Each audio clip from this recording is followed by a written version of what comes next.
এটা কি? আচ্ছা,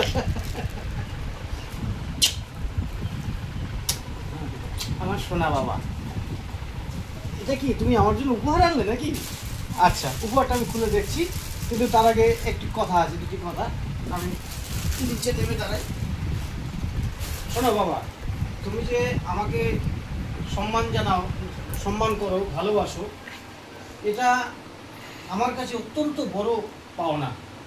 কারণ হচ্ছে আমার মানে ভাবতে খুব কষ্ট লাগে, তোমারও কষ্ট লাগবে, তুমি যখন বড় হবে। বর্তমানে অনেক ছেলেগুলোরা বাবা মাকে বাবা মা বলে ডাকে না, তুমি সেখানে আমাকে ভালোবাসো এবং আমার জন্য উপহার আনছো। আচ্ছা, এক্ষেত্রে আমি তোমাকে একটা কথা বলে রাখি, ইংরেজিতে একটি কথা আছে, চ্যারিটি বিগিনস এট হোম। তুমি কি এই কথার মানে জানো? এর মানে জানো, শুনেছো হয়তো, আমি খুলে বলছি। চ্যারিটি বিগিনস এট হোম, অর্থাৎ চরিত্র বাড়ি থেকেই তৈরি হয়।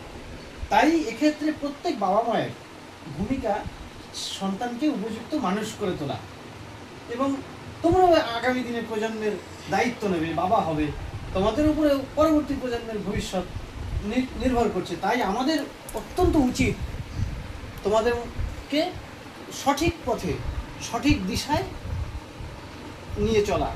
যাই হোক, আজকে আমি অত্যন্ত খুশি, তুমি আমার জন্য উপহার এনেছো। কি উপহার দেখছি আমি, তুমি আমার জন্য কি এনেছো, বের করো তো তুমি। আচ্ছা,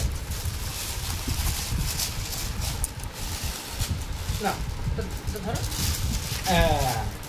বাহ, আমার জন্য শার্ট এনেছো, খুব খুশি হয়েছি, খুব খুশি হয়েছি বাবা। এমনিতেই তো তোমার শার্ট আমি মাঝে মাঝে নিয়ে পড়ি, ঘোরাও আমার দিকে, এমনিতেই তো তোমার শার্ট আমি মাঝে মাঝে নিয়ে পড়ি। আর আবার একটা ক্যাডবেরি এনেছো। যাই হোক, আমি অত্যন্ত, এদিকে ধরো না, তুমি ওইটা নিয়ে পড়ে আছো কেন? আমি অত্যন্ত খুশি হয়েছি তোমার এই ব্যবহারে।